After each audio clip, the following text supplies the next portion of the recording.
Hello, everyone, and welcome to the Realm Walker podcast, where we discover the many similarities and differences in races, aspects, and world building of our favorite fantasy and sci-fi universes. Whether it's a simple walk to Mordor or at high speeds across the galaxy, I am your host, Jake, and I am joined by my crew members as usual. I am joined with CJ.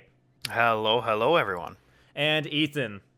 Greetings! How are we all doing? We are doing pretty good so far. So, last episode, we discussed how elves ruin everything, and now it's time to talk about how mages ruin everything.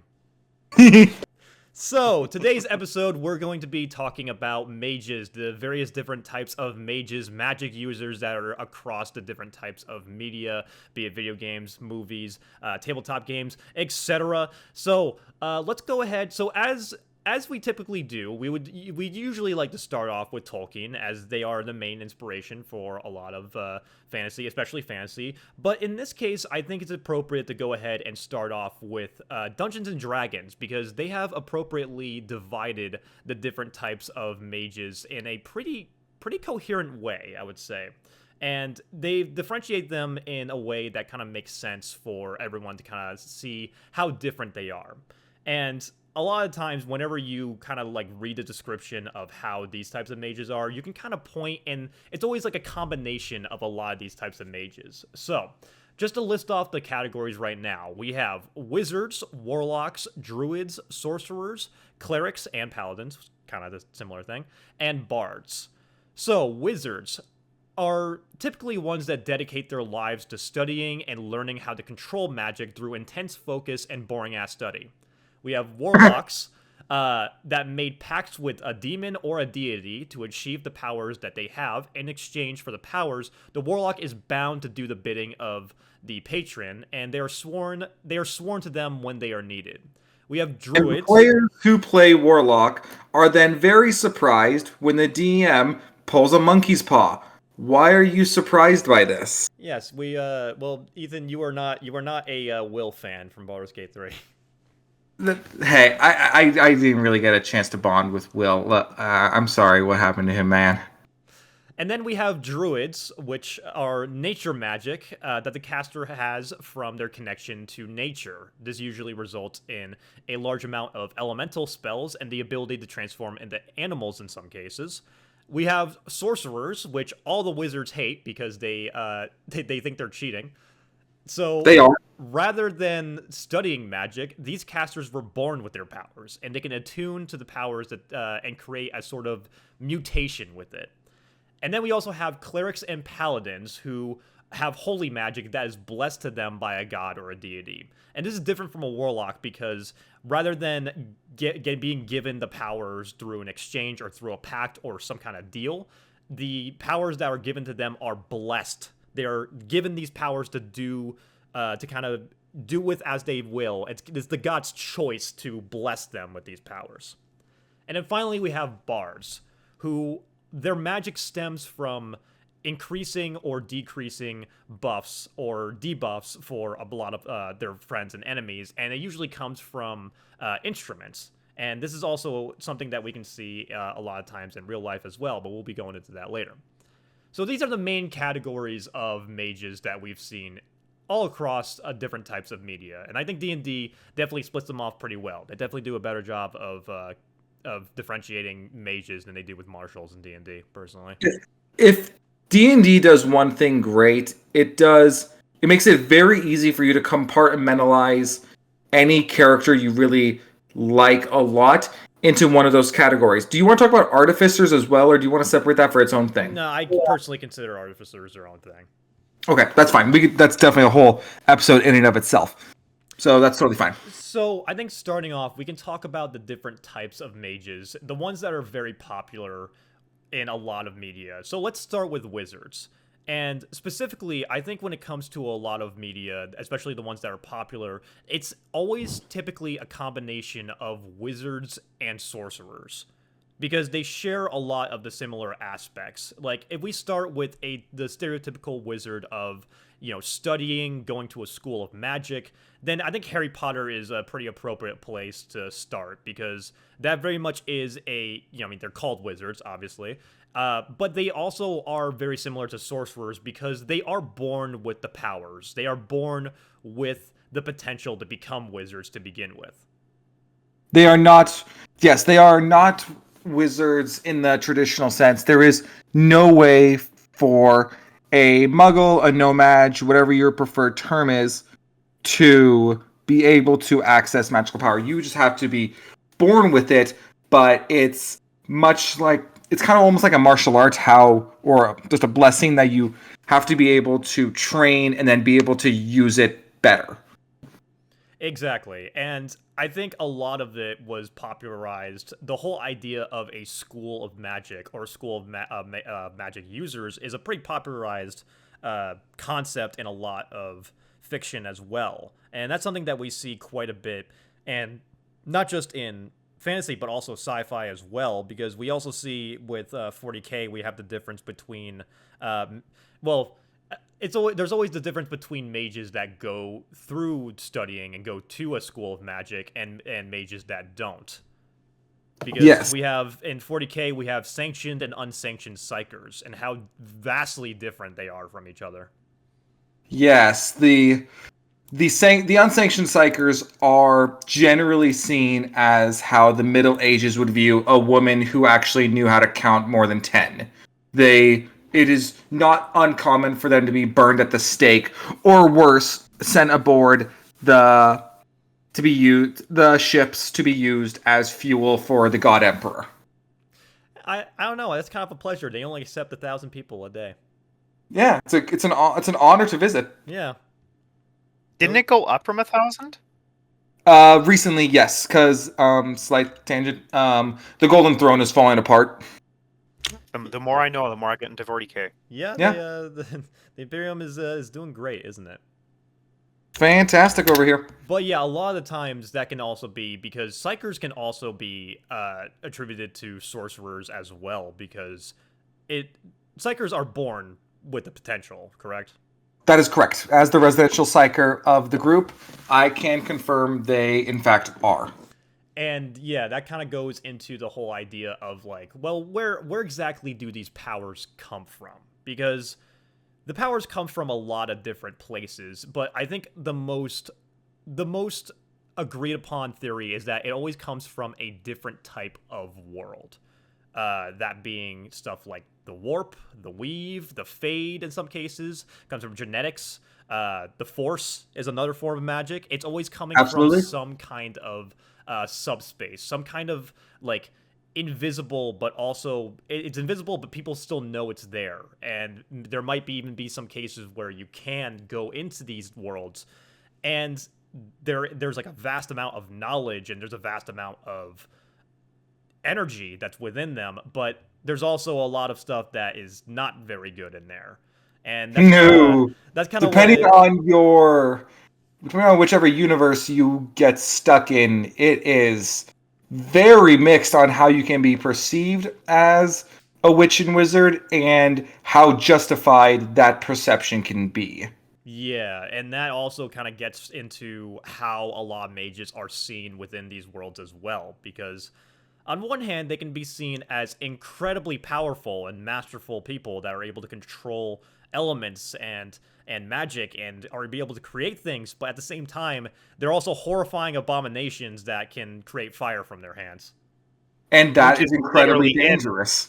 And it's literally in Dragon Age, where if a mage gives in to demons and everything, they literally become an abomination if they give in. That's the whole point of the Circle of Magi. So what something I have written down when it comes to downsides, I have exploding, summoning demons, exploding and summoning demons. And there's so many worse things that can happen to you if you become a mage. And one of the things I definitely want to talk about is the different types of magic you can do, from your classic destruction to conjuration, telekinesis, telepathy. The sky truly is the limit when it comes to what you can spec into as a mage. As someone who personally likes to spec into his telepathy and telekinesis with a little dabbling in destruction magic, just in case things do get hairy, I am not above using Fireball. How can you be, right? MILF. Man, I love Fireball. I really do. 8d6 damage is just funny. It's one of the best spells in the game, and well, something I forgot to mention. So CJ, I know you haven't played Dungeons and Dragons on a tabletop, but you have played quite a bit of RPGs. So I'm sure you're familiar with the mages that are typically in a lot of RPGs, and yeah, they're usually pretty powerful. It's always nice to have a mage in your group in some way. Oh yeah, of course, and it's one of the other things that I find really unique to be about Dragon Age is I found that they have a very unique take on mages, which becomes kind of the focal point of the second game. Is that mages can be very good, very powerful to have with you, but you need a Templar with you to keep them in check, Mm-hmm. which have their own capacity to nullify magic or any magic use in and around them, and that's kind of touching a little point that Ethan and I had when we were talking about blanks. As my next question is, as someone who's not dabbled in Dragon Age, because I don't really want to waste my time with that, I'm sorry. Um, is a Templar akin to a blank? For those that don't know, there's always mages in your fantasy settings, but there's typically even rarer than a mage, which are already pretty rare.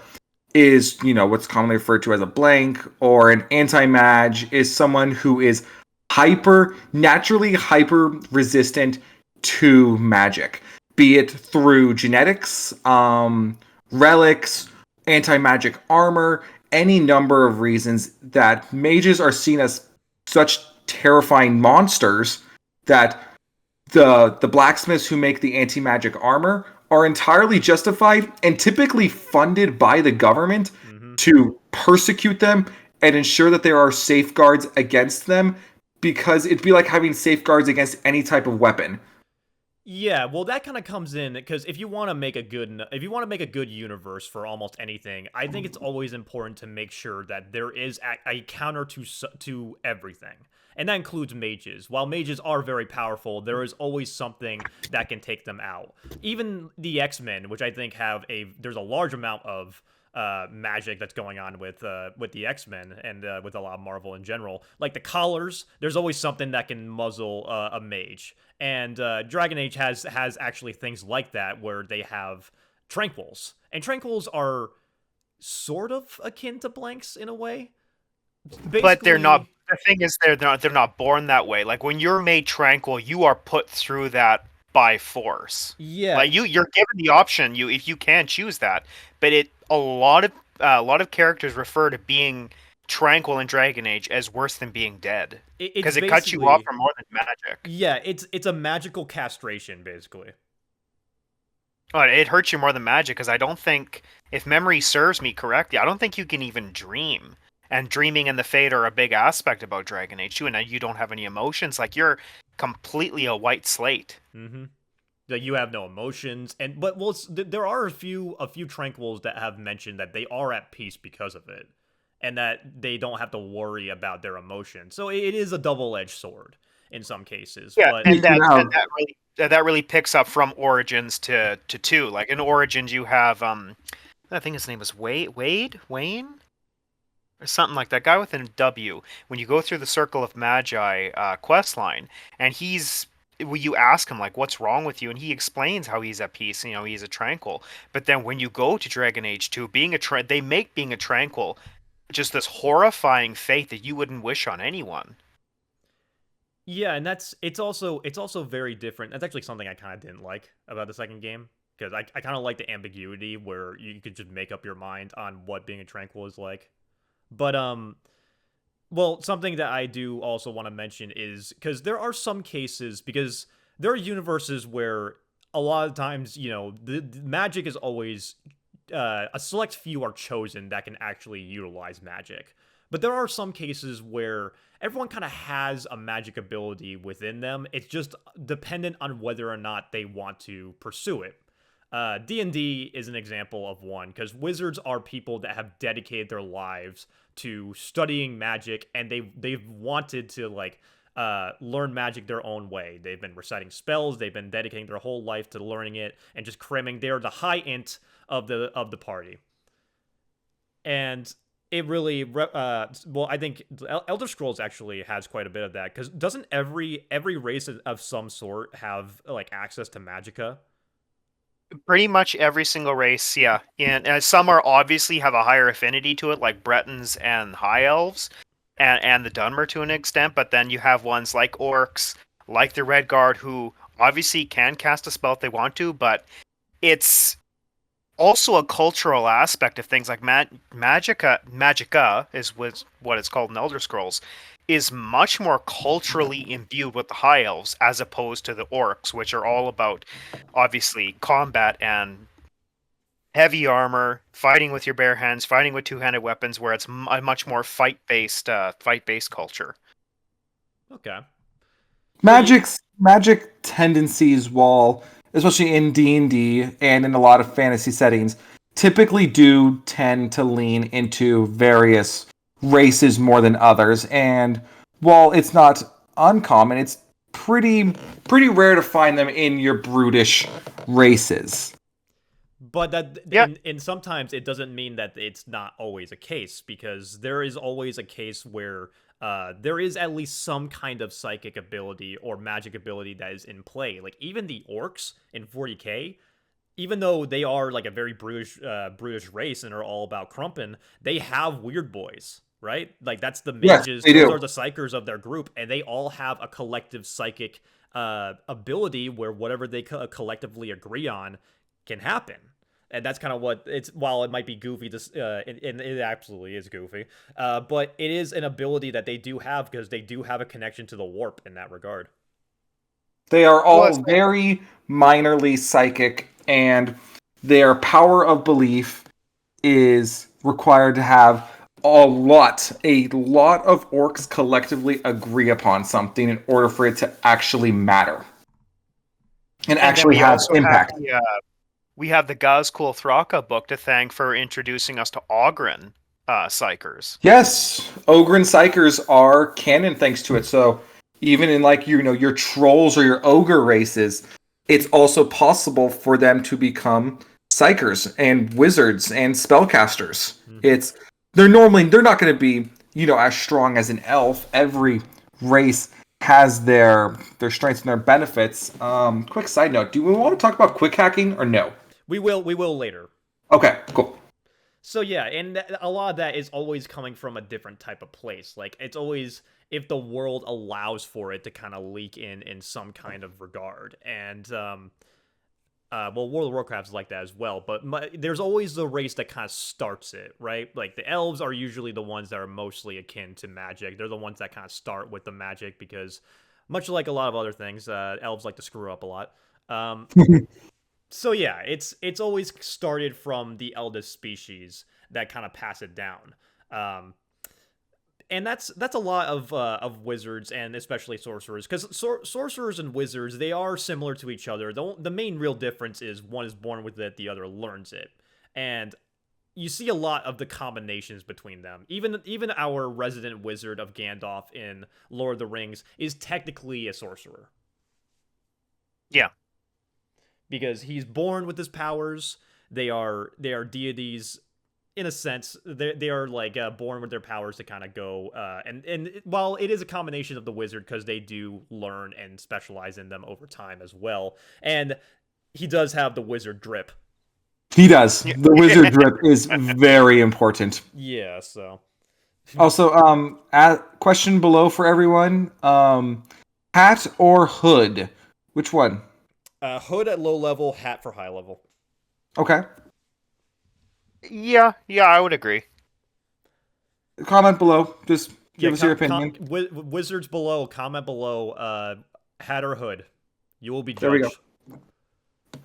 But something else that we can also go ahead and talk about is the whole idea of warlocks. The whole idea of making a pact with a demon or a deity, or kind of signing a deal to get these powers. Because as I was looking into it, and as I was kind of thinking about it, there's actually quite a bit of ideas of warlocks in a lot of media that you wouldn't really think about. I know you haven't played it, Ethan, but CJ, you've played Dishonored, right?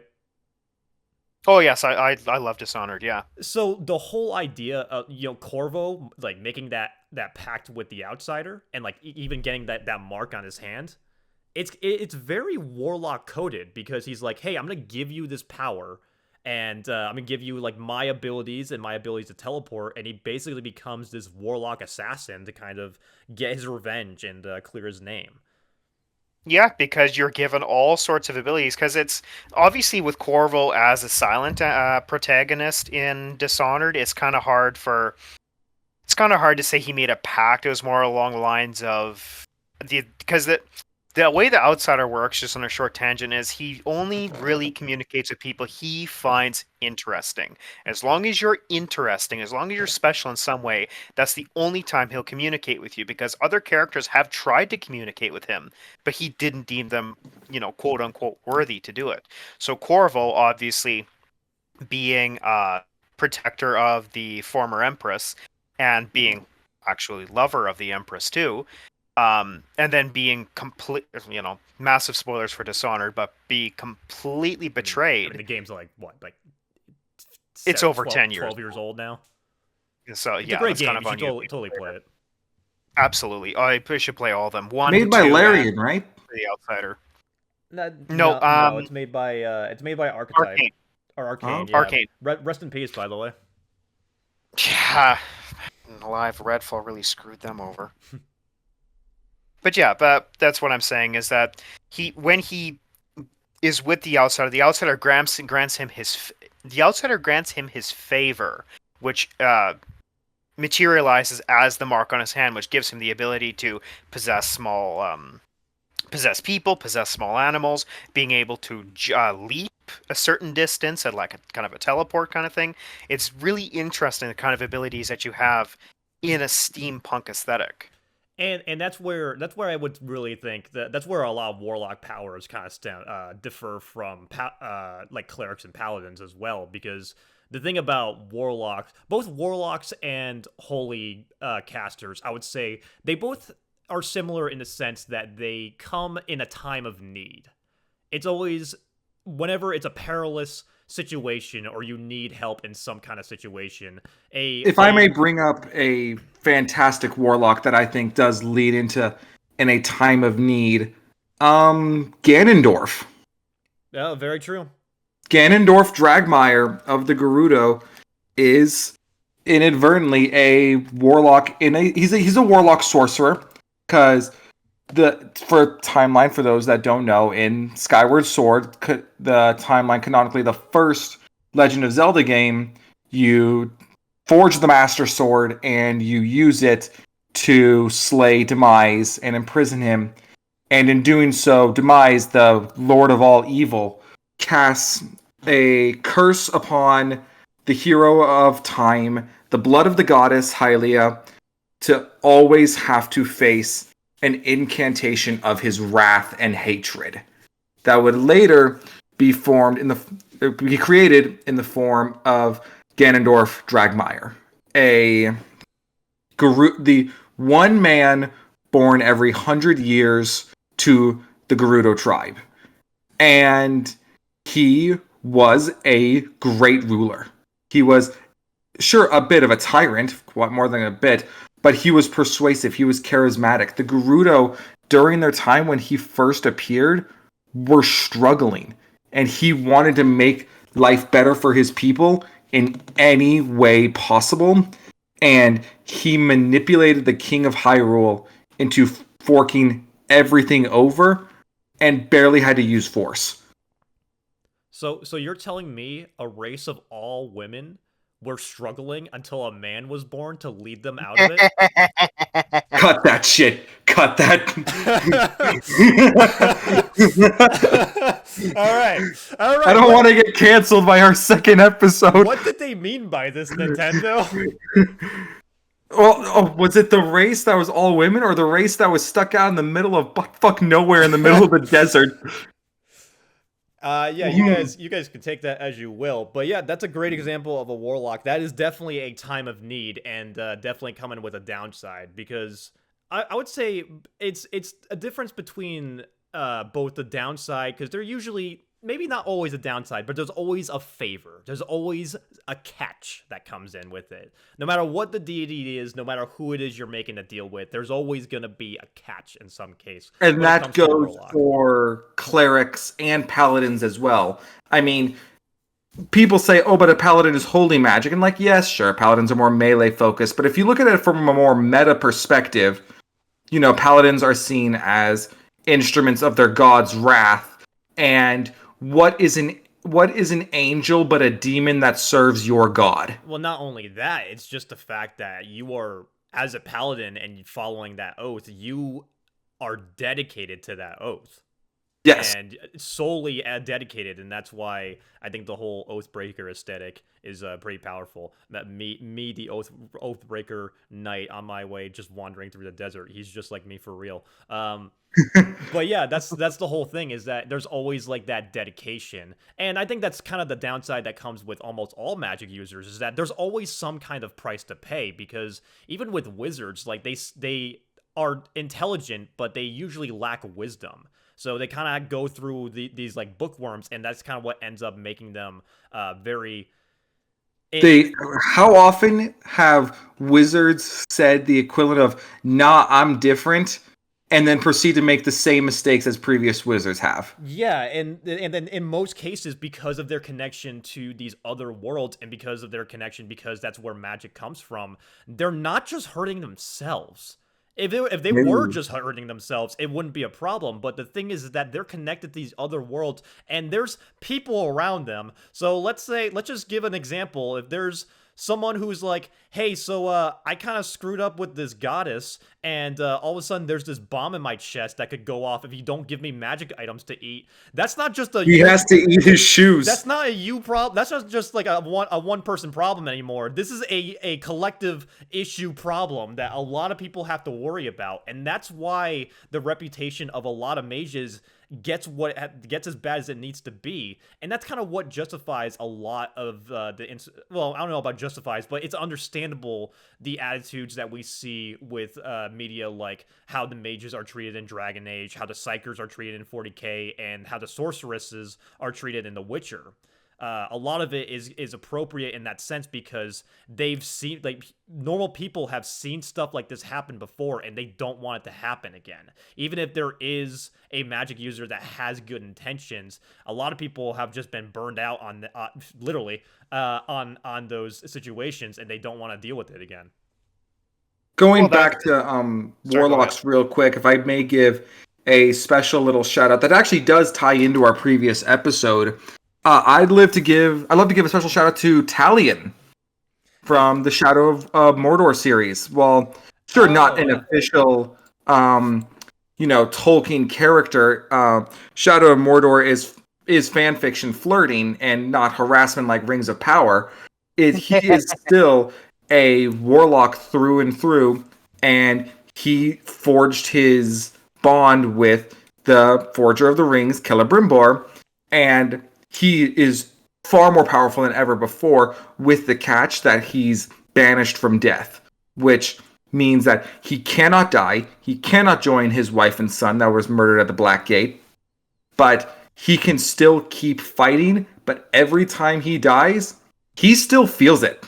He feels every single time. And so do I, every time that goddamn orc that has no weakness fucking kills me.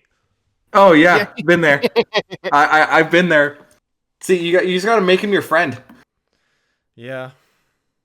And yeah, I got speaking of like the how wizards and whatnot are seen, I have a bit of a long quote here about psychers from 40k, but we can get back to that later and like their treatment and how they are received later. So yeah, that's gonna be my excerpt from later, but I'll bring it up in a bit. Yeah, for sure. And well, while we're talking about warlocks, something that I was actually thinking about, another very warlock coded thing,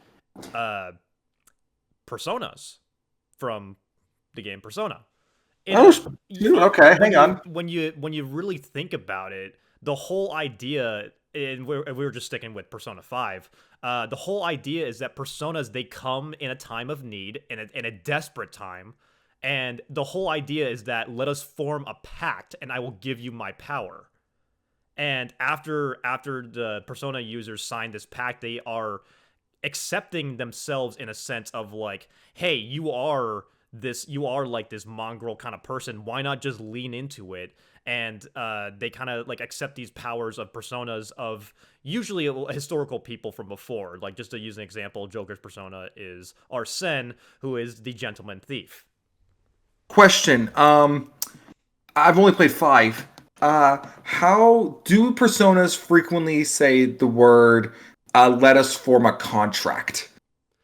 In That's mainly in Persona 5 where they actually Okay. outright state it, but it very much it stays in line with the other games as well, where the whole idea is accepting your true self and accepting this form, this other version of you that's always kind of been within you at some point.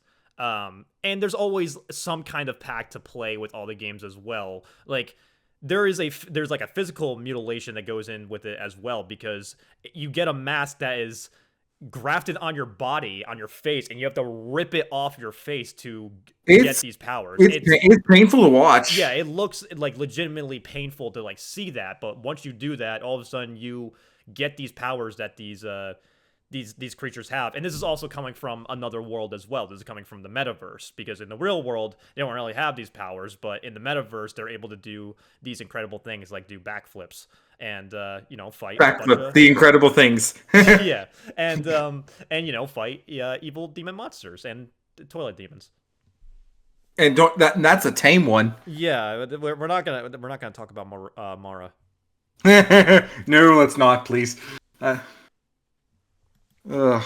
But yeah, Yes. a lot of that really stems from yeah, when it comes to warlocks, a lot of it very much is that type of aspect of making a deal, and sometimes the deal can go really well and sometimes not so much. It's deals in general with any form of magical entity, all even if the entity is truly honest, like your corns, your Ares, your blood gods, your gods of combat, it never ends well. Yeah, You never you may get what you want and the god may not lie to you, but that doesn't make your fate any better. yeah, and sometimes it can be a fate that's a little worse than death.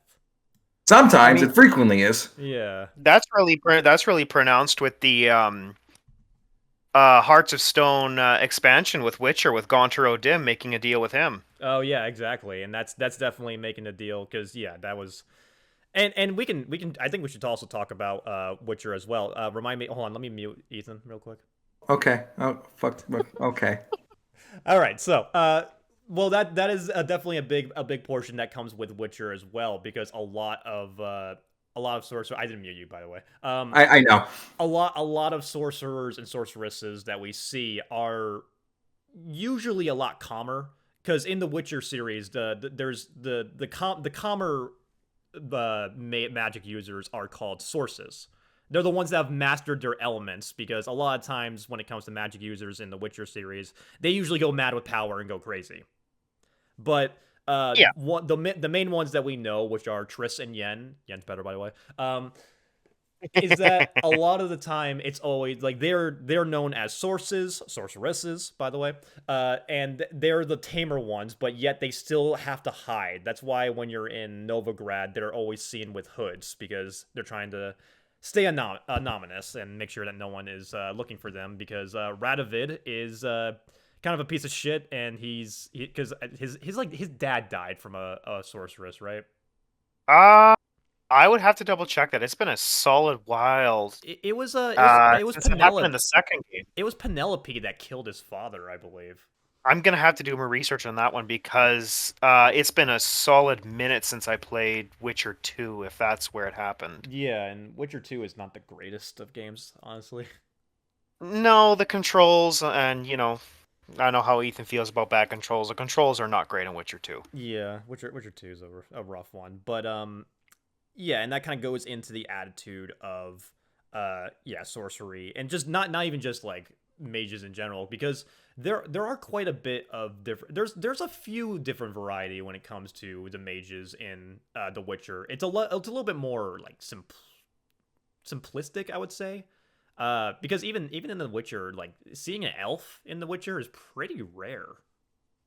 Well, because like when you look at The Witcher, like just going back to the druid thing, like when you go to the what is that area? They're like a mix between Scots and Vikings.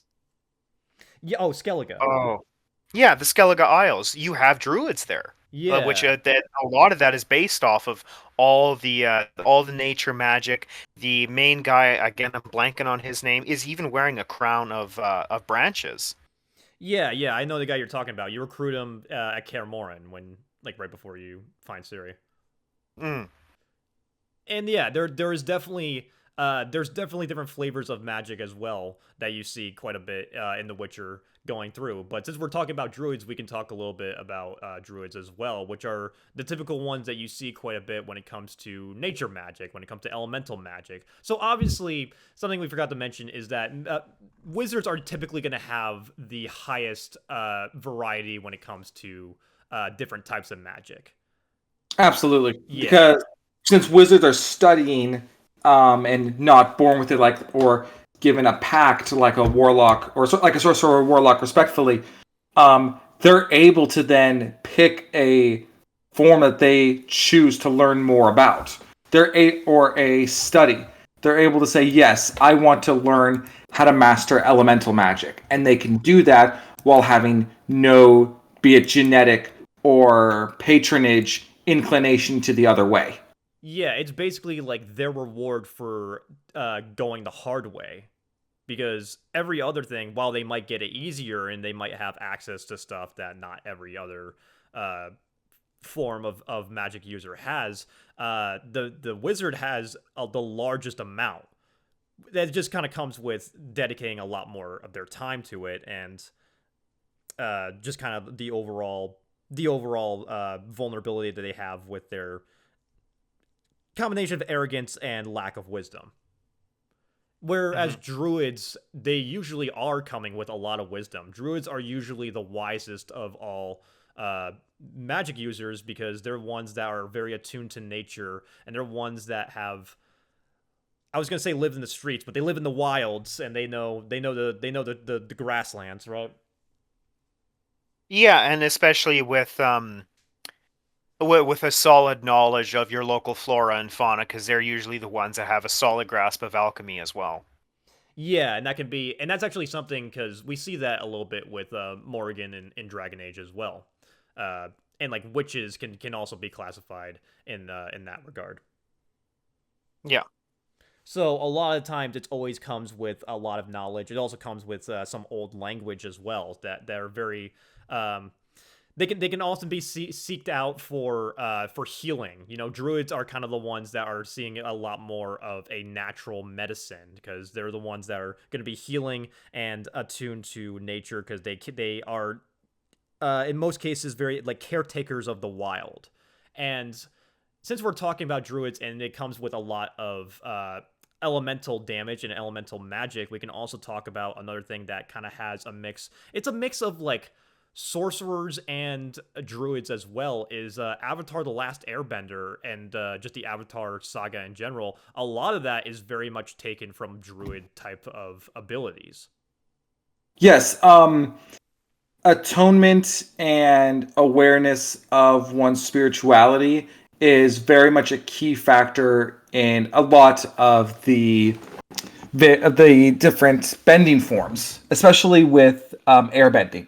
Airbenders are for sure the most aware and spiritually inclined of all of the other bending forms. The first avatar was an airbender. The and then it goes through the cycle. And so airbenders are very much more the monk standpoint of it. I mean, they literally are monks. It's very obvious. I would call earthbenders maybe just classic fighters. Same with fire and waterbenders as more druids, I'd say. Yeah, and I mean, I would even say because when you get to the episode where Aang and Zuko they go find the dragons, that's kind of like a big that's because it's a very druidic culture as well because they are very much that's when they learn that fire has a lot of different colors, and even then like the way they're living on that island, it's very much living off the land, kind of being a caretaker for these creatures. It very much kind of matches that vibe of utilizing the elements for more than just fighting. They learn that fire is not just destruction. Fire is life. Fire is warmth. Fire is safety. Fire is more than raising things and kingdoms to the ground. Exactly. More than anything, fire is energy, Yes, and much that like yeah, with any element can be used in a truly horrifying way. Fire is arguably just the easiest, but I've seen truly what, like with bloodbending. oh yeah, Bloodbending is absolutely terrifying, and a skilled bloodbender, a skilled waterbender wins 99% of matchups. that's why I personally think waterbending is the best bending.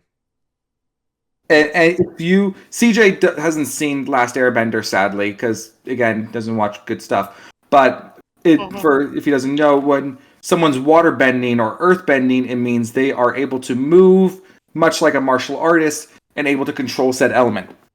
In the first two seasons or books of the show, whichever term you prefer, there was discussion saying, "Hey, humans are made of water. Are you able to bend the water within them?"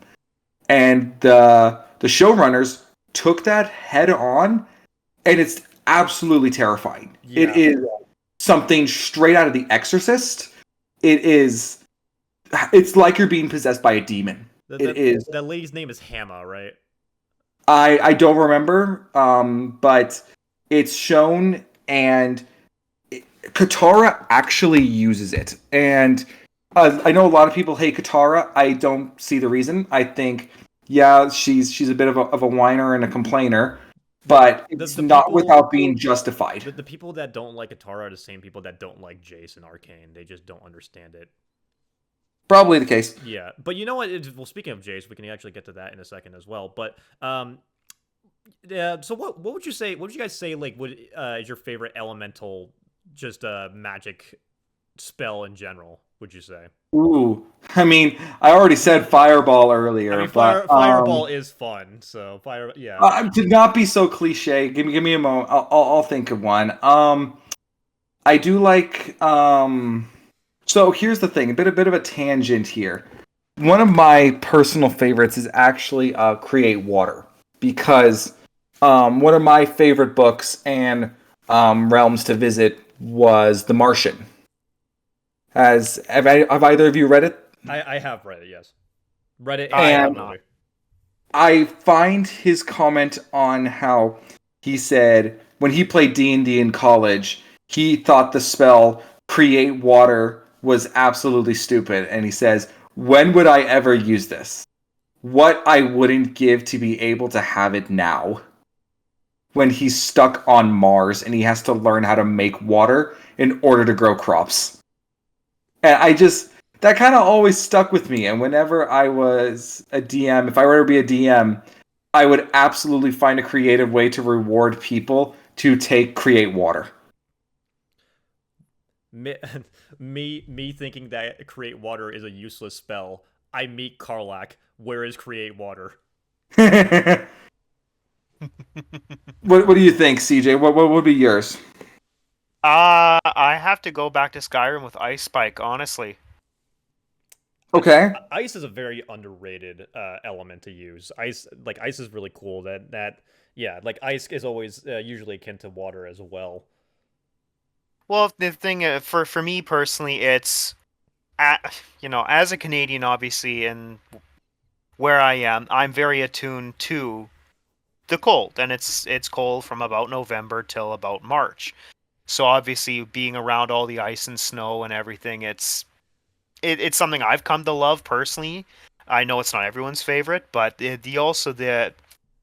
it's one thing to deal with, and it's one thing to think about what you've dealt with in real life to put it in a game. When you've dealt with, and I'm sorry, I don't know the American measurement, I don't know Fahrenheit, but when you're dealing with in and around minus 40 to minus 50 degrees Celsius, and then you think about chucking a spike about that cold at someone that can go right through someone, like that is a Icicles do powerful kill. spell. Hey, shit ass. Yeah. Think fast. I mean, you are throwing knives at people. Yeah, basically. Yeah, exactly. Yeah, that's honestly fair enough, because the whole idea, because dude, the cold is terrifying. You know, you ever play Frostpunk? I have. Oh boy, I love child labor. Yeah. You're old enough to whine. You're old enough to mine. Get in there. Miners. Put that on a T-shirt. Old enough to whine. You're old enough to mine. But I would say I always appreciate the unlimited power of electricity. I thought you were about to say as being the captain of the last city on Earth. Well, that too, but electricity has always been to me, I think electricity is just a really cool spell in general, just because I mean, listen, electricity, with a lot of other things, you catch on fire, you can put yourself out, right? You get wet, you get cold, stuff like that. The thing about electricity, you get shocked, you're out, you're done. That's There are ways around it, yes. I cast rubber glove. Yeah, exactly. All right, fair enough. Well, like we said before, there's a counter to everything, right? Yeah. But I've always appreciated the whole idea of just electricity in general. That's because that's where it comes in from my love of like Sith Lords. Like one of my favorite parts. Okay, Palpatine. Nah, dude, Darth Malgus. Here's a real question. Quick side note. Are we of the camp that Vader could do Force lightning? He just chooses not to. No. Oh, you don't think so? No, I don't think so, because Force Lightning, contrary to what the sequel trilogy showed you, Force Lightning isn't just something you can do. It's not just some innate ability that anyone can do on the spot. That's something that is taught, and actually is spoken about quite a bit in the Darth Plagueis book. You don't believe Vader knew how to use Force lightning? You think Sidious never taught him? That and the fact that his suit too. Well, that's like I said. He knows how to. He just chooses not to because of the suit. I don't think he would have any use for it anyway, because I don't think it would really be that useful to him, because he can pick you up and snap your neck. Yeah, I just think he personally favored that more than anything else, because I feel like Force lightning in Palpatine's case, he wanted to like revel in his kill, and what he wanted to torture you before killing. In Dooku's case, he kind of like used it for crowd control. I feel like Vader never really had a use for it, because he's very straight to the point. He's like, I'm not gonna waste any time. I'm just gonna kill you. Yeah, and be that either with snapping your neck or taking you down with his lightsaber skills. I never really got into the comics or some of the other books, but I'd never seen Vader relish in slaughter, like not really savoring it. He went about his business and left. Yeah, he was a very straightforward guy in that case. But yeah, we can also talk about the differences between the Force and how differently the Sith use it compared to how Jedi use it, and even other Force users as well. Yeah, well, I mean, we're talking about mages. They're space wizards, right? We can start talking about space wizards as well. I want to talk about biotics. Biotics! Oh, yeah. Biotic! Ah! Okay. That might be a little blown out, so that's a deep cut reference to those listening. Yeah, and that's totally random, but those that get it, yeah, there you go. That'd be something I'd really love to get into, with Bionics, because I absolutely love and adore the Deus Ex series. Oh, I was talking about the fighting game. I was talking about Mass Effect. Oh. I think we're all on different pages here. All right, Jake, cut this part out.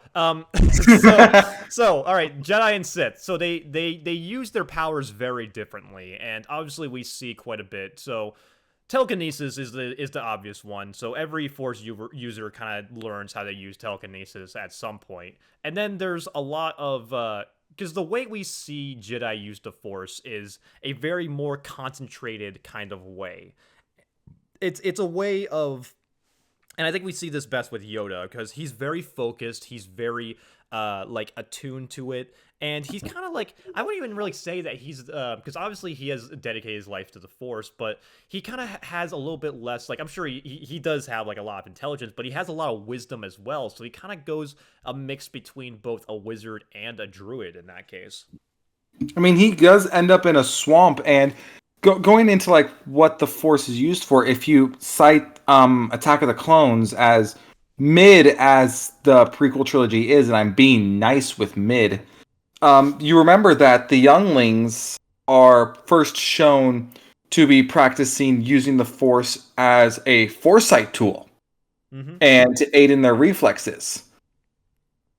So it's really used first and primarily with all sides as a form of prediction and foresight. Vader even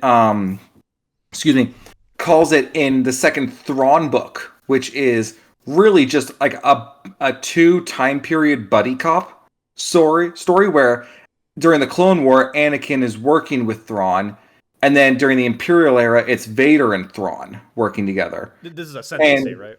I believe so. Okay. Vader even calls it double vision, where he's able to see what's directly in front of him and then a few seconds ahead of what's going to happen. He describes it as, a shock club being swung for his head and a blaster bolt being fired towards his leg. And he's able to adjust and move his body accordingly to it. So it's really it's also precognition. Yeah, and that kind of goes in with some of the lesser known effects, because obviously when we think about mages and we think about a lot of magic users, we always think about, destruction magic, fireball, electricity, all that type of stuff. A lot of the lesser known things is that you are made more aware as well. That kind of comes with a lot of the buffing abilities that are given to these magic individuals as well. They're able to detect a lot more. They're able to have faster reflexes without needing, like, they don't work out at the gym. They work out at the library. And they're able to kind of be more attuned and more alert because of these spells that help them with that. Well, that's one thing that I really found that, unfortunately, while I love Skyrim, was really dumbed down in Skyrim in comparison to both Oblivion and Morrowind. Because Oblivion and Morrowind have much, much more vast options, especially Morrowind, for what you can do with spells like Alteration, Illusion, and these other classes that aren't terribly useful in Skyrim. Are like, you can walk on water in Morrowind, you can breathe underwater in Oblivion, you can not teleport. You can float You can in levitate, Morrowind. yeah. Where they levitate. You can levitate in Morrowind. They took that out in Oblivion. There's so many things that you can do in Oblivion and Morrowind that fall under the Alteration and Illusion schools of magic that don't come to mind when you immediately think of magic. Yeah, and a lot of the times it's and that kind of comes from just being like a beyond god level wizard as well, because there are some times where we have wizards in media that are just so ascended and so evolved in their knowledge that they just have so much and they're basically untouchable.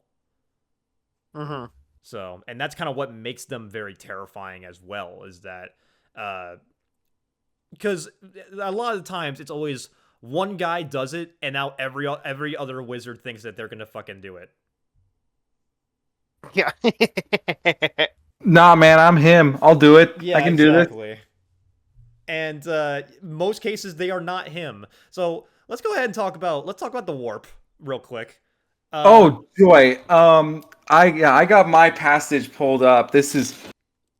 Do you want me to lead with this, or do you want? Because it's gonna take. It's a bit of a long passage, but it's definitely worth it. Go for it. Let's go ahead and take a listen. So, for context, for those listening, this is taken from the Master of Mankind book. This is the first Psyker to ever join the Eternal Choir of the Golden Throne. We follow a woman named Skoya. Quote, "This is now all of her memories. All of those thens, real to the close, no longer lying on the grass, hearing a distant storm, no longer confined to the cargo hold of a spaceship, treated as a slave. They were then, and this is now." Skoya opens her eyes. She is bound within her own coffin, bathed in tremulous sounds. It rises octave by octave, and she thinks of deep sea monsters, ship eating creatures, stirring and thrashing upon the lightless ocean beds as they begin to rise. She breathes in, managing only a shallow mouthful of air. Her heart beats slowly, so slowly. She presses her hands to the thickness of the vision panel, knowing instinctively that it isn't for her to see out. It is for her captors to look in, to see her, to see if she's still alive. Her next breath is harder than the first. She has to fight to suck it in, and it scarcely gets past her throat. Already the edges of her vision darken to gray. She beats her fists against the window, making the coffin sway gently, the motion no different from a rocking cradle. Her third breath barely comes at all. That moment she cries out, not with her mouth, but with her mind. She screams for the spirits to come to her. She beseeches them for their aid. She curses them for their silence. Panic drives her past holiness into blasphemy, and still she screams. Other cries join hers. Some, like Skoya's, beseech ancestor spirits or the memories of the lost. Others are offered up as a desperate prayers to the emperor or the false and half-forgotten gods of distant worlds. It is the unified cry of people drawn from hundreds of cultures, voicing their psychic gifts in terminal harmony. Not all are pained. Some are obliviously joyful. Others are sixth sense distillations of helpless rage or simple crude fear. The chorus of outreaching emotions rise, and the battalion of interconnected machines all run louder, harder, in sympathetic response. She is fading now. Her breaths no longer come, that only amplifies her silent cry. She slumps forward, cheek pressed to the unbreakable glass, her lips trembling, her eyes wide and shivering. The stiller she becomes, the darker her sight falls, the louder she screams inside her skull. And now, only now, does she hear the melody of the other souls of the 1,000 sharing the fate, suffering what she suffers. Their screams and prayers and panic and fears entwine, unseen by all, and form one sound, one impossibly perfect note. Those outside the coffins may yet hear it, but its true purity is unheard by any but the dying souls themselves. It is the very first note in a song that will last 10,000 years and perhaps beyond. She, Skoya, is the first singer. Yeah, don't be a psyker. It's Yeah. it's horrible. It's pretty awful, but It that kind is of that is for the record to those listening. That is seen as an honorable fate if you were to become a psyker in the grim dark future. It is yeah. to become a source of a battery to the golden throne, so that way Terra, in all of its consumption, Terra does not provide, Terra does not give back to the Imperium. Terra is a void that only consumes, and the only thing it keeps is the Astronomicon, humanity's FTL travel. It is the only thing it provides, and over 1,000 souls are 1,000 souls of psychers are sacrificed every day. So And that is a you look daily. upon that and you ask yourself, is this worth it? It's Good to be a truly dwarf from something Dragon Age. horrifying. Yeah, it would be a dwarf in Dragon Age. Yeah, let me chug some lyrium real quick.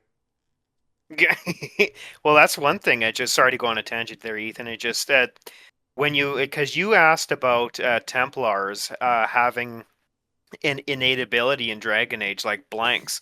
No, Templars are taught. They're pretty much brought up and taught, and go through special rituals regarding their ability to fight magic. Whereas dwarves are innately, completely unable to cast anything magic because they're cut off from the Fade because of their continuous exposure to lyrium. So dwarves in Dragon Age are pretty much one of the only races in fiction that simply cannot have anything to do with magic, and for better or for worse, it can kind of save them from all the bad stuff that comes along with magic. And that they also results in them they don't dream Yeah, exactly. because the Fade is a dream realm essentially, much like how the warp is, the weave is. Yeah, it's basically the dream realm of Dragon Age. But lyrium is basically it's a typical mana potion. It's basically a source of mana, how you get like your energy to cast spells, but it also gives an ability to non-magic users as well, and that's kind of what the Templars use. The Templars they consume lyrium because it gives them a buff to withstand magic as well, and that's kind of what they use to keep the unsavory little pricks that use blood magic in check, because that's always a thing that people are always falling towards is using the bad types of magic. There's always the fall. There's always like the good type of magic, and then there's the bad type of magic where you take a little you slit your hand a little bit. You put a little blood in there. You make a deal with the demon. You know, maybe there's a warp demon that's has a lot of eyes, and he's telling you like, "Hey man, sorcery's pretty cool, don't you think?" No, it's not. And I think the best way to show that when it comes to 40k is just seeing how different a sanctioned psyker is compared to an unsanctioned psyker. It's so interesting to compare the two of them. Yeah, because a sanctioned psyker is going to be very, because we see a few in fiction. A lot of inquisitors are sanctioned psykers. Yes. And a lot of times it's always they're very focused on their ability. They're kind of they kind of like they're a little like bland in their personalities. We actually in Rogue Trader, the Inquisitor character Hendrik, he is a sanctioned psyker, and he very much has like a very straightforward personality. He doesn't really like mince his words. He just kind of states his business very clearly. Compared to the unsanctioned psyker you get in your group, and I think the best representations of unsanctioned psykers are the Dark Tide psykers. About we are totally sanctioned. Yeah, because you get some of the wackiest people ever, because one of the personalities is just like, well, they didn't kill me, so I guess this is better than that. Then you get another one who thinks he's communicating with the God Emperor himself as if it's his husband. Yes. And then you get the insane German ones. And he's arguably just almost one of the more just like predictable ones. It's just very clear. Yeah. Like he knows that it's not going to get any better, and he's just like, you know what, I might as well just make it worse. You know what he is? Compared to the first one is my life sucks, depressing. The German one is my life sucks, hilarious. Yeah. and then the third, and then the one in the middle is just like, I'm not. This isn't life. This is a dream. Feel free to wake us up and spare us from you. That's such a great quote too. But yeah, that's honestly like the best way to describe it, because like sanctioned psykers are pretty, and sanctioned psykers have they're less likely to be corrupted by chaos, but that doesn't mean it going down to zero. The chaotic corruption, if you have a soul, is almost non-existent in the sense, in terms of immunity. You are almost always vulnerable to chaotic corruption. There's a very tiny amount of individuals that are truly immune to chaotic corruption, and be it them being blessed, them having other means of it, be it Emperor's genetics, it's almost non-existent. Or in Titan's case, just being built different. He's built different. And a little extra fact about psykers is that there are a lot of in a lot of various races, there are a lot of creatures who are spellcasters as well. Various monsters. In continuing with the 40k, we have the Tyranids. Yeah. And the Tyranids have a massive presence in the warp, and they are very skilled psychers. And they have an ability called the Shadow in the Warp, which is where they lay down basically a blanket cutting off psychic communication, and that's how the Imperium communicates across the stars, and it makes warp travel very difficult. But what's very interesting, and why I want to bring this up, and how it ties back into mages, it is said that is the only time a psyker will feel calm, Is when the Tyranids are invading. is when there's a shadow in the warp, because there's no demons crawling around in their head. They don't have. Imagine you're schizophrenic your entire life. You're used to it by now, but then you finally just, it's quiet. You can hear yourself think. It's all the voices are gone. That would be like a great art piece of just a psyker that's just kind of, or like a comic strip of just a psyker just kind of like tripping his balls, and then all of a sudden they just all go away, and he's just like, it's gone, and he just smiles, and you just see a Tyranid ship in the background. It's typically like, it's a very mixed feeling for a psyker, because they're thinking it's quiet, it's peaceful. Oh no, it's quiet. Why it's is it quiet and why is it peaceful? It's very interesting. Like, don't get me wrong, if a shadow in the warp happens, it's also plenty common for psychers to have their heads explode. But it varies depending on them. Yeah. Yeah, well, I mean, because like as we said before, the downsides are always to everything when it comes to magic users. You might be able to make someone else's head explode, but that just might mean your head will explode as well. Mm-hmm. Because Perils of the warp. perils are fun. Yes, I love having to make sure there are checks and balances for mages. Lol, Lamau. Yeah. But something else that I want to go ahead and talk about is how non-mages utilize magic, because there's quite a bit of ways that magic is also used as a resource. It's not just for the people that are able to use it and utilize it themselves. There's a lot of alternative ways that people have basically profited from magic, and an easy one that we can go ahead and talk about are scrolls.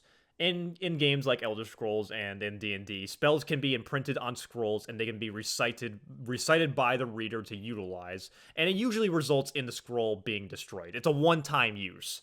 But it is a use that they are capable of using, and anyone is able of utilizing that. So it can be something that is very useful.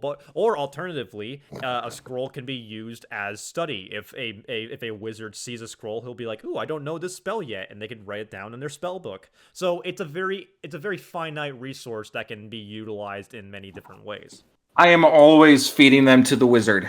I want this dude's book to be as thick as an encyclopedia when he's done. As it should be, unless it's like Misty Step, because sometimes,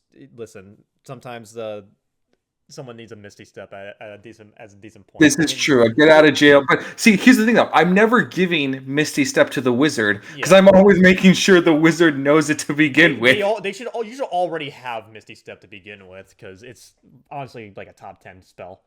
I mean, yeah, for CJ doesn't play, but CJ, it's basically like, as you know, it is a top-down turn-based game. Misty Step is basically, I'm in a bad position, I'm going to teleport away. You know, in top-down games, that's really strong.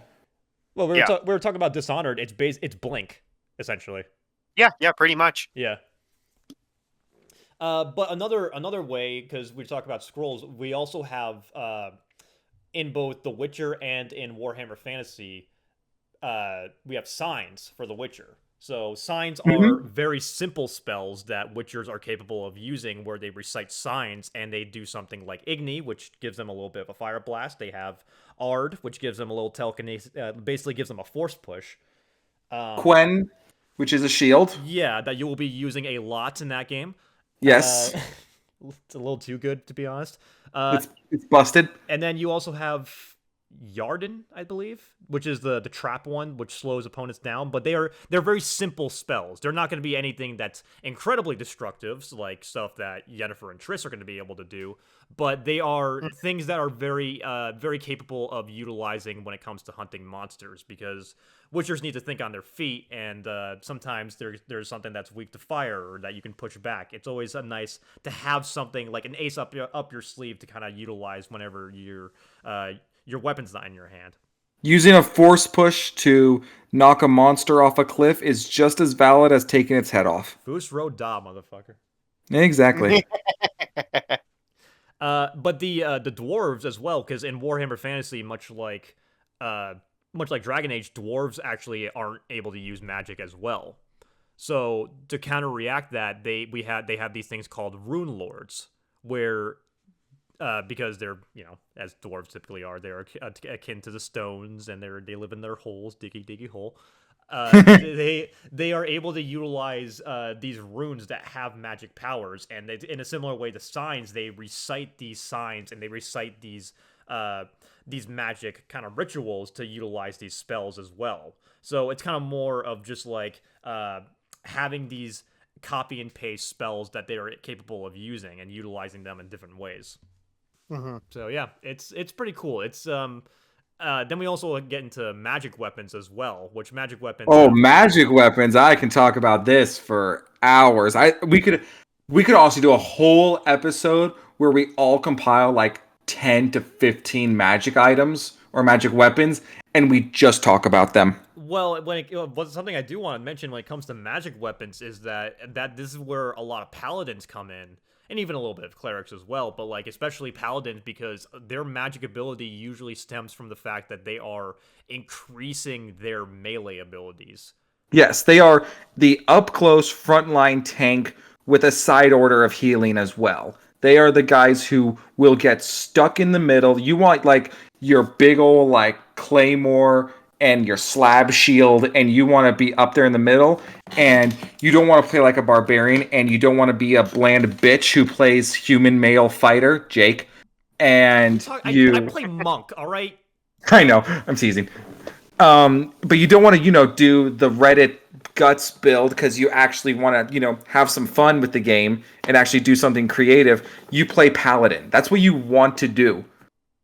And I can confirm, landing a max damage smite is a hell of a drug. And then you do it again. Do it twice. And it's super fun to play Paladin. I mean, I run Paladins in my Grey Knights list. I play Paladin in D&D. It's very like, you look at that and a good design Paladin, you look at it and like, yeah, that is a dude that is going to absolutely murder me. Mm-hmm.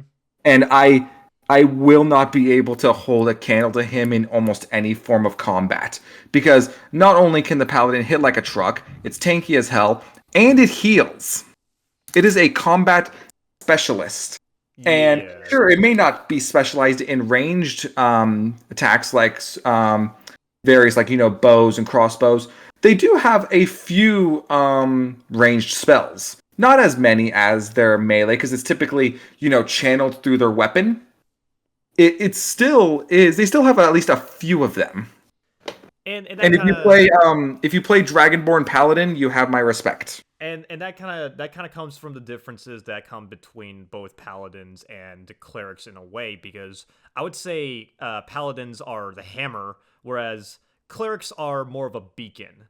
They're more of a beacon for the goddess or the gods or the deities to really use to invoke their power in some way. For those of you who have played Baldur's Gate or played D&D in general, a high-level cleric is going to be the person that you want to stay close to, because they're going to have a lot of AoE effects. They're going to be calling a lot of support when it comes to those big battles. The cleric is the light you stand near. You stand near against the darkness. And the paladin is the light that lashes out. Exactly. It's the solar flare. Solar flare. Good Dragon Ball technique right there, too. Oh, this is true. Didn't even mean to. But yeah, that's definitely, when it comes to a lot of holy stuff, because a lot of holy and dark, I would say, both devils and angels are Very much the similar in some form. Like I said earlier, what is an angel but a devil or a demon that serves your god? Yeah, so that's the thing. Pick your magic sources wisely because sometimes it can end up being pretty bad. Hmm. So it's definitely a challenge in that case. Do you have anything like to say about like paladins, CJ? That's not too much my area of expertise. The only touch on that I have regarding that was you do have class specializations that you can do in Dragon Age Origins that kind of touch on Templars and Paladins a little bit. I They have their own specific names though. Aside from Templar, there is one certain class. Oh, are you talking about Arcane Warrior? Yeah, Yeah, that's one of the things that I am eternally upset about that they didn't bring back in any other Dragon Age game because it's my favorite build in Origins. yeah, and that's one of the reasons why I think Dragon Age is so unique in its outlook on magic is just that you have like Morrigan. Mm-hmm. Just bringing her up again, her ability to cast magic isn't just your average fireball, your average lightning, your average ice spell. Like she has entropy and things that slow you down, things that give you nightmares. She has these different types of spells that are kind of scary when you think about it. But I mean, yeah, in regards to paladins and stuff, I'm not too familiar with it. we see in the trailer, in the Dragon Age Origins trailer, where she like affects that one darkspawn, sends him into a group, and then makes him explode. So a Yeah, lot of that kind of literally. comes when that's another thing when it comes to mages as well, is that like we were saying before, it's all about a lot of destructive stuff that people have. But you mentioned create water, which doesn't sound that great, but when you need water, it's fantastic. But also telepathy is a very big thing as well. Being able to communicate with someone without having to speak, being able to kind of like insert into someone's mind and communicate in that kind of way. Uh, and it always sucks when you're the one character in a D&D party that doesn't have that because everyone's like talking with their minds to each other and you're just like, all right, I got Huh? it. Yeah, exactly. Oh, The barbarian.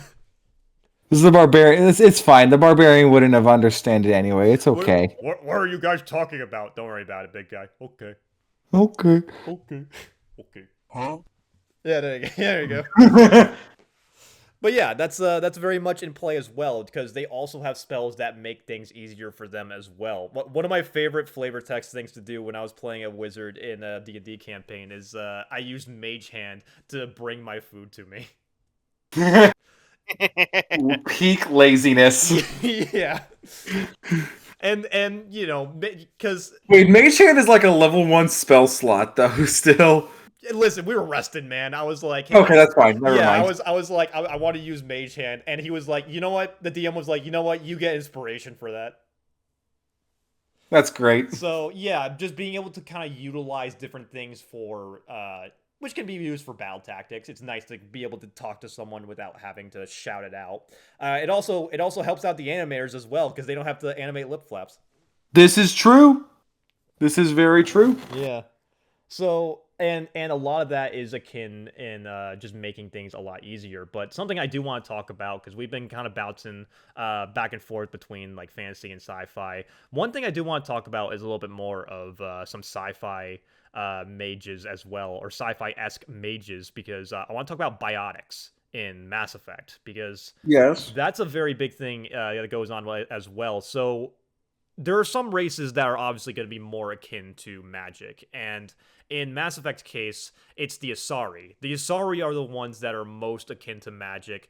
Every Asari is born with biotics because they're, other than the Protheans, they're the eldest species, and they're the ones that have been around the longest. They live forever, and so Yeah, they live in and around the same amount of time as a Krogan, but the Krogan were more genetically engineered to go like 1,000 years, I think. yeah, about that. Like, isn't it? I mean, isn't Rex is like close? He's like around 600 or 700 years, right? Oh, Rex is several centuries old, and then I know Mass Effect Andromeda wasn't the most popular, but Yeah, Drax uh, is thousands of years old.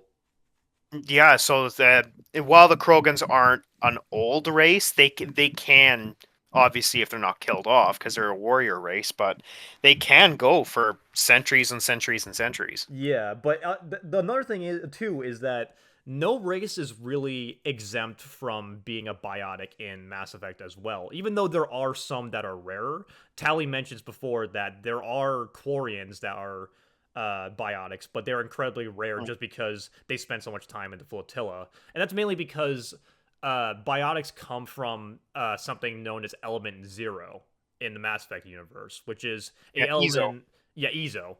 It's something that a lot of kids will get exposed to, or a lot like in humans' case, like sometimes people will be like, "Hey, there's ESO over there. I'm gonna throw my kid and see what happens." Yeah. Uh, and in some cases, sometimes nothing happens.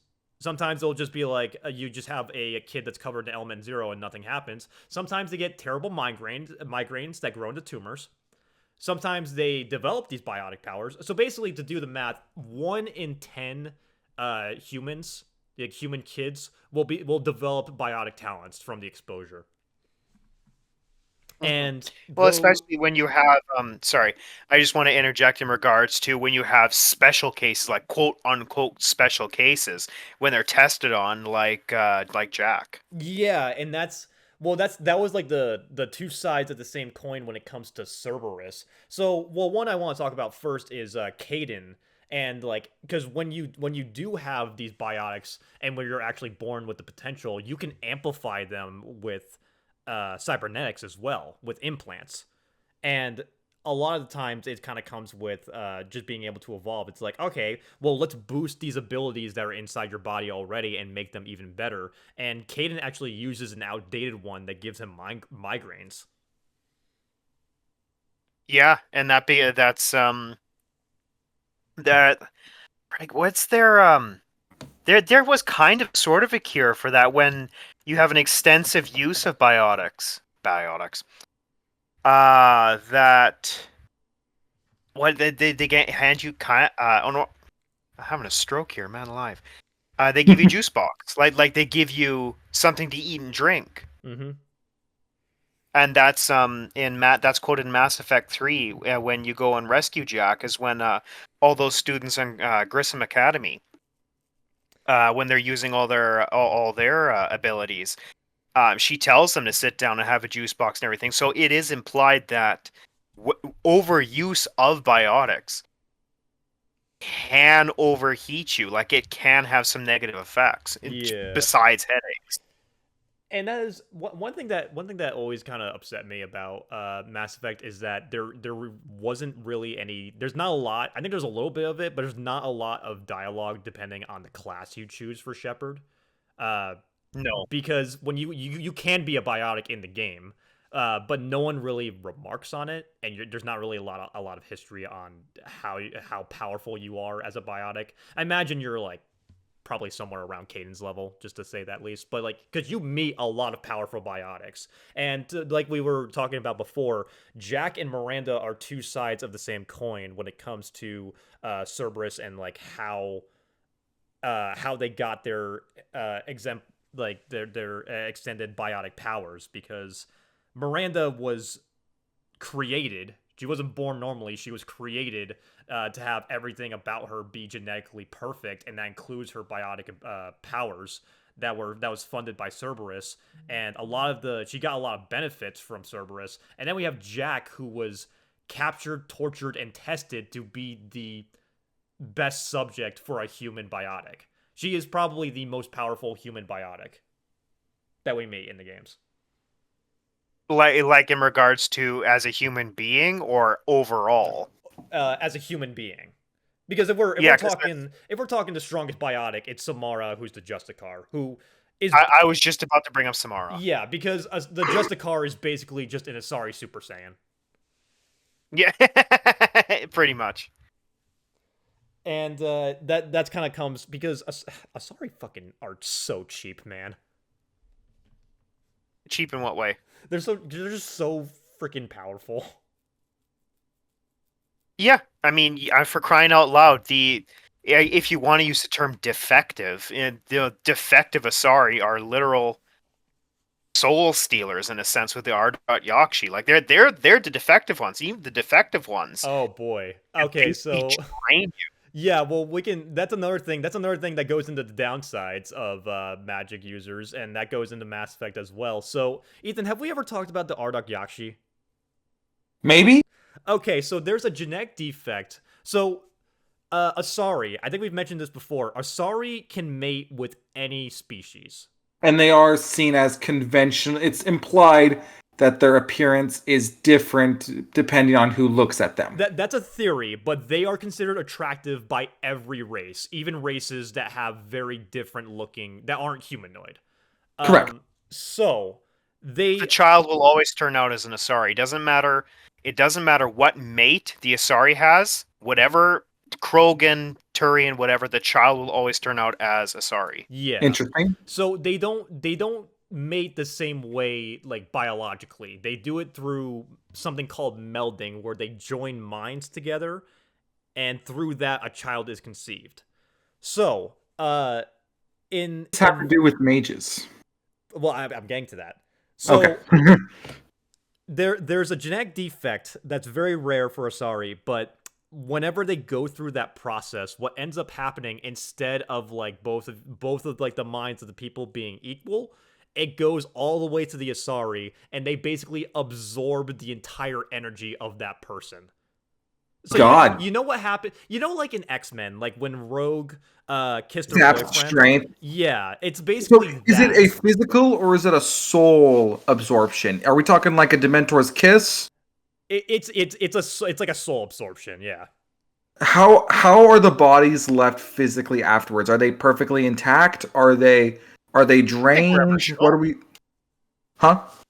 I don't think we're ever shown what the bodies look like after Ardot Yakshi uses one. Yeah, like well, we see a glimpse of it because you can get with Morinth in Mass Effect 2, and Yeah, but nobody chooses that option. yeah, well, I hope no one chooses that option, man. Even as a renegade player, I don't choose that option. Exactly. But they kind of allude to the fact that you're like an empty husk. Oh, So yeah, like it's some bad stuff. okay, so you're still objectively physically alive. Oh no, you're dead. Oh, okay, never mind. Yeah, you're dead. Your body is just like a pale white husk, and you're dead. Oh, So, but the thing is that when this is discovered in Asari culture, they're like, okay, we're gonna prepare like essentially a rehab center for you. We're gonna have everything like sorted out for you, and everything's gonna be like everything's gonna be fine. You're just gonna stay here. In most cases, they're like, all right, yeah, cool. We'll oblige because it's a very big burden. And in some cases, they'll be like, yeah, but I kind of like how this is, so oh, And that's one of the plot lines in Mass Effect 2 is that Samara is like, "Hey, one of my daughters is being a little brat. I need you to help me go take her out." oh. I mean, she did. It's not like she does it with joy or as much as Samara can show joy as an emotion. Like she's not happy about taking out her daughter. Yeah. It's actually, I mean, Samara's one of my favorite characters just because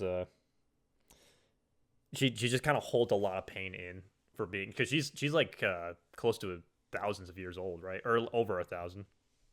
And because of her status as a Justicar, she's one of the more vaunted members of Asari society too. Yeah, exactly. But something I do want to talk about is something that it's technically not considered magic, but it's very much honorary magic in a way. I want to talk about net running and hacking in Cyberpunk. Ah, now it's interesting. Yeah, so we're all Cyberpunk fans in here. Either Yeah. don't say it. I wasn't. So net running and hacking in Cyberpunk, when you really look at the abilities that you have when it comes to quick hacking and breaching, and even going into the net, a lot of that is very akin to what we're talking about before when it comes to magic. Netrunners are essentially the Cyberpunk equivalent of magic users. And Absolutely. yeah, Yeah. because you're having these abilities and you're screwing with people's minds to the point where you can make them kill themselves. Yes, it's you can make them flatline. You can make them do horrible things. You can make them turn on their friends, or worse, have them undergo cyber psychosis. Or even like simple stuff like someone has a metal arm, you can just deactivate it and just cause it to malfunction. You can uh if anything, everything is connected to the net in some way, much like how everything is connected to the weave, everything is connected to the force. Everything can be hacked and everyone. And what's even way weirder is there are gods in the Black Wall, in the net. Alt, Yeah, for instance. exactly. Alt is basically an AI god. And like the whole idea of like going into the net and the black wall, like that's a whole other world. And we see very commonly, like both in Cyberpunk 2077 and in Edge Runners, that it's something that very few people are capable of doing. And netrunners are both revered and feared. Netrunners both solve and create a lot of problems Mm-hmm. for gangs in general. They are very essential, but they are also very dangerous. A skilled netrunner can kill you by looking at you. Yeah. And it also comes with a lot of high amount of great concentration. They're usually like high int builds as well, because you're going into like people's minds and stuff to not just unlock doors, but also a lot of technology in Cyberpunk very much, and even like the cyberware itself is very akin to how a lot of magic stuff is used in fantasy stuff as well. Because think about like the way that people call each other, like the neural links that people have where they're Oh able yeah. to call each other. I remember thinking like, oh, it's just like a wireless phone, but no, that's inside someone's mind, and you I don't mean, even have there to. was a there's a classic phrase of saying, um, "Magic is just technology we do not understand." Exactly, in a way, yeah, that is very much true in this case, because a lot of the technology that we see in Cyberpunk, and I mean even today, is very akin to that type of situation. So I mean, when people are Harness the energy of the star to create electricity, to create lightning. If yeah. you were to go back in time 200 years, people would have thought you a witch. I also want to point out that there's a pretty bad track record when it comes to every net runner that we have in both the games and the show. Between Lucy, Did Kiwi, nothing wrong. well, clearly she did because she's fucking dead. It was Jackie. Well, he did something wrong too. Okay, I'm not saying that he didn't do anything wrong, but Kiwi clearly did something wrong because she's fucking dead. Um, And Lucy wishes she was dead. yeah, Lucy, T-Bug, and not to put too many spoilers in here, but Somi as well. Yeah, well, depending on your ending, I don't know, man. I don't is, know. is there's endings where Somi ends up surviving. I think, right? We won't get into that because someone hasn't played Phantom Liberty yet. But I'm just I saying. think there. Oh shit! Right, CJ, you need to get on that. I'm just saying. There like every netrunner that we see in the Cyberpunk universe. There's always alt. I just forgot alt. Yeah. Uh, yeah, and Well, not well, everyone. all ascended. I would you call that ascending? I don't know. I don't think that was a good thing, dude. Well, two things. Yes, I would call it ascending. Alt is fully intact mentally and in the Black Wall as some kind of deity. Secondly, Phantom Liberty at the time of recording is 20% off. CJ, play it. I will get to it I mean, eventually. No, you won't. you change your icon to Pan Am on Steam. Like, Did, Don't- did he really? you Hold really up. Hold should. up. Don't worry Did he? about that. Oh my god, he Don't did. worry about that. What a Don't worry simp. about that. You don't need to worry about that. Mother, just play the damn game. It's not hard. I have man, played the game. I've played it 2 The times now. I'm on my third DLC. playthrough. Man, I wonder I'll how get- they will introduce this character of Pan Am bent over working on a car. Weak introduction. Oh man, but yeah, net runners are they're magic users, and they They need They are to magic stop. users in all but name. Yeah, they need to stop because they're causing much like other mages, they're causing bad shit for themselves and everyone else. Yeah, So I'd say so. yeah, That's like cyber psychosis. I mean that's another thing too. I mean that's more with the cybernetics that kind of go into it, and yeah, rest in peace, man. But it's pretty insane. But we also didn't really touch that much on bards as well, which we can briefly talk about that because bards very much exist in real life as well. Because have But you yeah, guys? Bards are usually associated, especially in Elder Scrolls, with more being the rogue class than the mage class.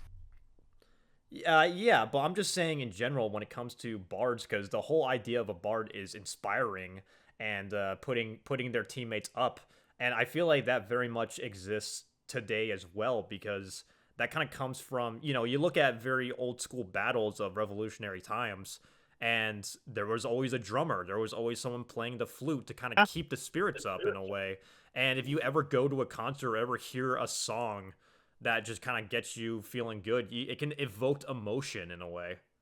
And I think that a lot of that inspiration comes from real life, from just how just humans and people in general just feel about music. I mean, not just music. I mean, William Shakespeare is seen as a bard, Hmm. the bard, and he was a playwright. Yeah, and that kind of comes from just them wanting to tell these stories, and they want to inspire people. They're all about inspiring people, and they a lot of fantasy universes just kind of put a little magical twist on that, more in a literal sense. Truly? Yeah, so that's why bards are the best I magic mean, users. that's a bold claim. That's going to cause an That, that, argument or that- two. hold up. I don't know if I can go that far, dog, Listen, but all the bard mains in the chat right now are like, hell yeah, brother. okay, and bards screw up just as much because the horny bard trope really annoying. See, like you say, bard is the best one, yet how many blood vessels pop in your brain when they say, "I want to seduce the dragon"? I've never had a bard in my party, so I can't really say that much. He hasn't experienced it yet. In a DM as a DM at least. He hasn't experienced it yet. I have. It's awful. This I mean, is, look at Dandelion from Witcher 3. yeah. Well, hang on. No, Dandelion's a king. We stand Listen, Dandelion he is a here. Chad, and listen, respect. He got Penelope. This is true. Yeah, he did. Go off, bisexual king. Is he? Dude, he's flirting with Geralt all the time. I always saw him as bisexual, at least. Oh, okay. I think that's your headcanon. Yeah. But yeah, that's But with that being said, do you guys have anything else to go ahead and add about our good mages? Our good mages. Mortarion was right. They need to be put to the stake. Psychers are dangerous, and they should not be trusted to be on anything other than what is absolutely essential, and that is only with a very high caliber gun to their head. No man, if only he followed his own advice. Not his choice, dude. CJ, anything to add? Don't do blood magic, kids. Yes. If the book is made of skin that's not leather, don't read it. If No, it has a exactly. scary face on it, you probably shouldn't open it up. But yeah, don't do necromancy. Keep spamming fireball. And Don't do necromancy. Let the dead rest. yeah, electricity is pretty cool. Yeah, all right. Peace. So, thank you guys for listening to the Realm Walker podcast. My name is Jake. You can find me at Mad Italian on YouTube, Italian Courier on Instagram, and Italian Jake on Twitter. Ethan, where can they find you? Gamer_guy27 on Instagram and SLDE Wilson27 on Twitter. Yeah. And CJ, where can they not find you? I am pretty much incognito on the internet, so you can just find me on Instagram at Space Wizards United. All right. And if you guys want to support the podcast, be sure to go ahead and check us out on the Patreon. You can find that down in the link below. and we will see you guys for the next episode, which will hopefully be in 2 weeks. So thank you guys for joining, and take care.